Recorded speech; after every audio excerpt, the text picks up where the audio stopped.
Už v 7. minúte pohrozili domáci. Mohamed Touré si nabehol na prízemný center od Denisa Višinského a z prvej vyslal nebezpečnú strelu.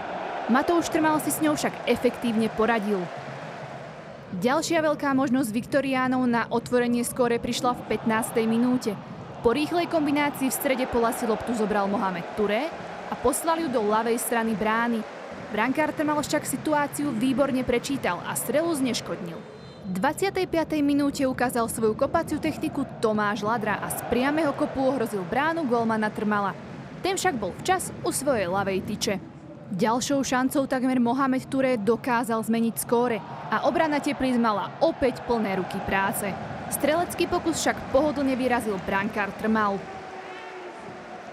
Pár minút pred koncom sa pokúsil z hranice pokutového územia presadiť Tomáš Ladra. Jeho strela však smerovala len nad brvno Trmalovej brány.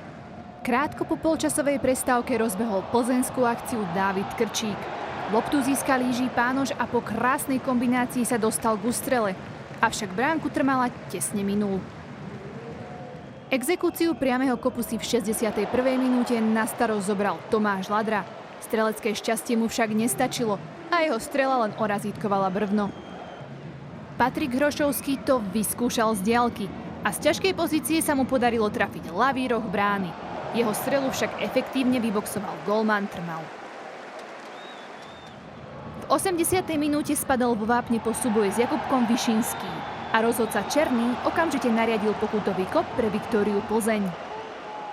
Exekúciu pokutového kopu si na starosť zobral Dávid Krčík a v štýle Antonína Panenky poslal loptu do siete.